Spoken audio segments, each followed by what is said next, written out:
3 patrol cars boxed me into my own driveway while my twin stood frozen on the porch, eyes wide, not sure if they should run or watch the show.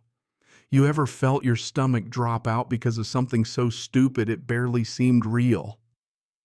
That was me watching my neighbor Linda, phone glued to her ear, telling 911 I was running some kind of military intimidation op, all because I parked my own truck in my own driveway. The whole street smelled like fresh asphalt and diesel roadwork, mixed with the scent of government-issue pickup trucks' uniforms, and a little too much tension for 7 a.m. "Sir, we got a report of threatening behavior," one officer said, like he was tiptoeing around a landmine. Meanwhile, Linda Ashford, HOA Treasurer, Karen of the Year, stood across the street grinning like she'd just sunk my battleship. But what she didn't realize was the man she tried to have arrested me was the same guy who'd be deciding her next command appearance. And her little phone call was about to blow her world sideways. Seriously, what would you do if someone called the cops on you for blocking your own driveway? I'm Marcus Herricks, and 3 months ago I thought handling 12,000 soldiers at Fort Carson was the hardest part of my day. Turns out a 52-year-old with a BMW and a grudge is a whole different level of insurgency. I'd gotten used to the crunch of gravel under my boots every morning at 0630, checking the fence line, pretending home was still a sanctuary. My wife Sarah was deployed in Germany, the twins Jake and Emma were 10 and testing every boundary, and my dad, a Vietnam vet with a Purple Heart, was slipping further into dementia by the week. Some mornings he didn't even know I was his son. But if he heard my old command voice echoing through the house, he'd snap back just for a second. Little routines kept us steady: his garden, my coffee, my kids' laughter, things you hang on to when life tries to shake you loose. Linda moved in after her husband lost a fat base contract, $2.3 million gone, and from day one, she made it clear she wasn't a fan of transient military families. Mind you, I'd lived in that house for 8 years longer than most folks around here. But Linda had rules.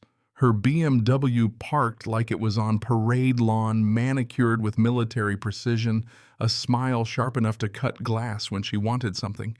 It was all a show, but beneath it, man, there was something mean simmering. The first real incident, Tuesday in September. I'd parked my F-150 at an angle to give the kids' bikes room. Next thing, Linda's marching over nails, done phone out like she's collecting evidence for a murder trial. This is a residential neighborhood, not a military base. She snapped voice at that high pitch only Karens can reach. She took photos. She glared. She called the police and reported intimidation. And you know what Officer Martinez had to show up and play it straight, even though he knew me from all those community meetings. The embarrassment in his eyes was thicker than Texas mud. That night I stood on my deck trying to shake it off, watching my old man working his tomatoes, hands moving with the kind of muscle memory you never lose. She's like those political officers in Saigon Dad said out of nowhere, clear as a bell. Same eyes, same need to control. He wasn't wrong. After that, the pattern got obvious. Linda at the window every time school let out, always on her phone, always watching military families a little closer. Complaints started rolling in. My F-150 military vehicle was somehow a violation. Starting my truck at 0630 was excessive. Noise fixing a fence was unauthorized modification. 7 notices in 10 days, all surgical quoting HOA bylaws even most board members had never heard of. I started a file, labeled it Ashford Linda, just like I'd done on deployments for real adversaries. It grew thick in a hurry. Then she went after my kids. Emma ran home crying. Her teacher told her she couldn't be safety patrol captain anymore because our family might move away soon. Jake heard some mom at school say military families don't deserve leadership roles because we don't really belong here. I hugged them, promising we weren't leaving, and inside I burned hotter than an MRE heater on overdrive. Even my dad noticed, giving me that old soldier's nod. Yeah, son, this is enemy territory now. That night, coffee and laptop open, I did what I do best: intelligence. HOA records public data, 2 years of complaints all lined up. Here's what you probably don't know. HOAs have to log every complaint name and outcome. In 1 hour, the pattern was crystal clear.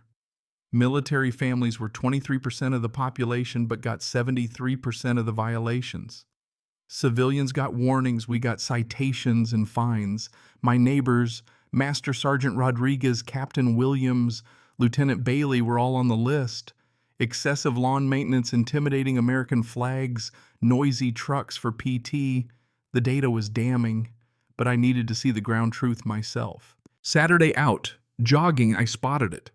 Linda's fence had the same modification as mine, but hers was 6 months older and had never been sighted. Her husband's diesel pickup rattled windows every morning, no violation. It wasn't random. It was targeted, coordinated discrimination. I started mapping it out, what in the Army we call a network analysis. By Sunday, I had a chart linking Linda to most of the HOA complaints against military families across 3 subdivisions. The Twist School was in on it too. Military kids being pushed out of programs, parents being told they lacked stability, entire families excluded from events.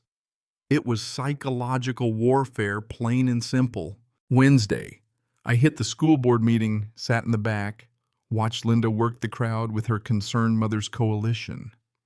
She presented stats on military instability, talked about behavioral issues from combat exposure, and even used my family as an example without once looking at me.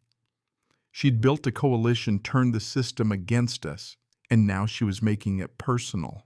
That was it, game on. I reached out to every military family in the area. Stories came pouring in, same tactics, same exclusion, same Karen-style campaigns. This wasn't just neighborhood drama. This was an organized operation. 4 neighborhoods, 3 school districts, 2 city councils. With every escalation, Linda got bolder. She called the cops, faked surveillance footage, claimed I was stalking her, even tried to have me reported up the military chain for PTSD-related incidents. She'd learned just enough about the system to turn it against me, and every time she filed a false police report, she painted a bigger target on her own back. Then she overreached badly. She called in a city inspector, claimed I was storing explosives because of my military background. The guy came by clipboard shaking, obviously forced into this mess. I treated him with respect, offered him coffee, and he spilled Linda had provided detailed maps, photos, utility records. Not just harassment now, but full-on intelligence gathering. She'd crossed the line into something a whole lot darker. Turns out she wasn't acting alone. With some help from base contacts and a couple of very motivated parents, we traced her network right to the edge of federal law. She'd been coordinating with city planners, school board members, and outside consultants. My security cameras caught her meetings, documents changing hands, payments, even hints of foreign connections. It stopped being neighborhood war and turned into a national security case fast. Once the base got involved, things moved at Pentagon speed. Evidence everywhere.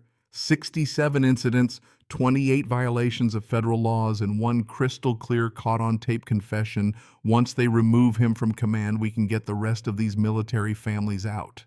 Her voice, her plan, right there in high def. That was it. The moment you dream about when the bad guys finally hand you the smoking gun. Within a week, the FBI base, legal, and military family protection teams were all in.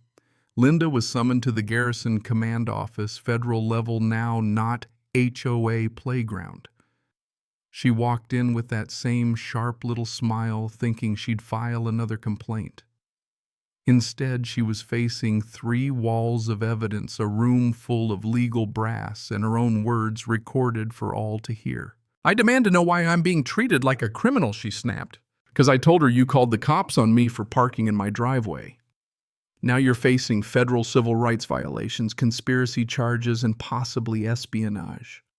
Her face went pale as the reality hit. She'd gone way past the HOA, and now it was the big leagues. Within 72 hours, indictments dropped on Linda and her co-conspirators, federal charges for systematic harassment, conspiracy, discrimination, and more. $400,000 in court-ordered restitution to the families. Linda lost her job, her husband lost his city gig, and the old HOA board was replaced with people who actually believed in community. But honestly, that wasn't the best part. The best part. My kids bounced back. Emma got her patrol captain job back. Jake started an anti-bullying initiative, and the new HOA even put my dad on a community hero list. His garden became a local legend. Sarah came home from deployment early because Command finally realized that family stability mattered as much as readiness. The neighborhood festival now celebrates military and civilian cooperation. We turned a battlefield into a community again. And here's the moral, if you're looking for it. Something I learned the hard way. When power goes unchecked, when petty people get a little authority, they can do real harm unless you document everything, stand up, and use the law for what it's meant for justice. Sometimes the people making the most noise are hiding the ugliest truths. And sometimes karma shows up in a federal indictment with your name on it. So now I want to hear from you. Where do you stand on all this? Is it ever okay for a civilian to police military families, or did Linda get exactly what she deserved? What's the line between neighborhood rules and outright harassment? Drop your stories below. Have you ever faced HOA drama or power gone wild? If you want more stories where justice actually lands, sometimes with a badge, sometimes with a legal sledgehammer, subscribe, hit the bell, and stick around. We're just getting started, and next week, let's just say if you thought Linda was bad, wait until you meet the city official who tried to ban veterans from running local businesses.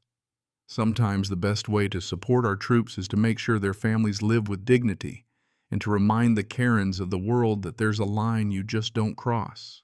Thanks for sticking with me, and remember, when they mess with one of us, they mess with all of us. Welcome home.